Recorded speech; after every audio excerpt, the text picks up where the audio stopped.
patches on a horizon? I'm just looking, thank you. The hesitation in your voice, soon to be an echo in the recesses of the spheres of retail. What were the inspirations for In Fabric? I was thinking about M.R. James a lot. I got into the adaptations of his work quite late, and I really loved this sense of the uncanny, this stillness, and I thought instead of the haunted house or the misty beach, what about taking this sensibility to the high street? So I wanted to find a location which you wouldn't normally regard as haunted.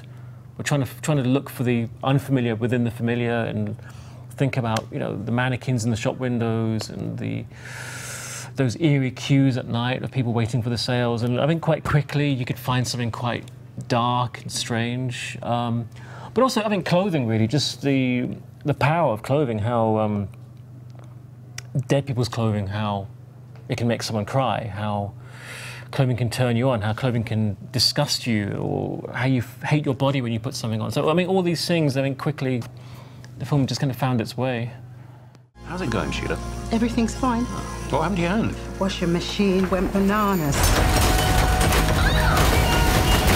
The film features Lonely Hearts ads, this old-fashioned department store, and a very specific design aesthetic. Is that world the world of your childhood growing up in the UK in the second half of the 70s? Yeah, pretty much. I mean, those catalogues, it wasn't just the design and the look of them, it was also the sound of them.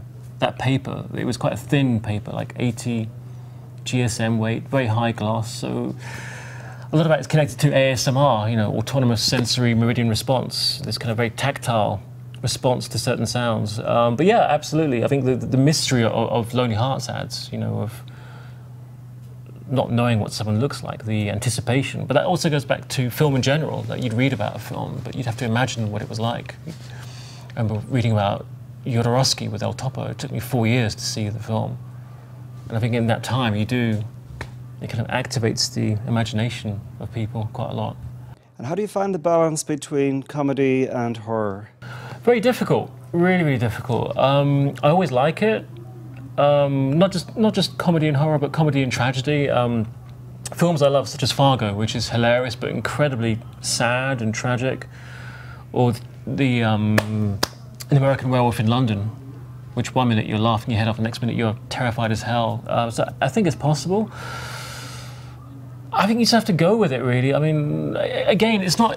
When I wrote it, I didn't, because when I write scripts, I write them from page one. I don't write a treatment. I just find it as I'm going along. So there's no. I know the characters, and I know the themes, but I don't know where the characters are going to take me and what situations they're going to find themselves in. So that happens quite organically, really, and I think you just have to kind of stay true to it somewhat and hope for the best with an audience.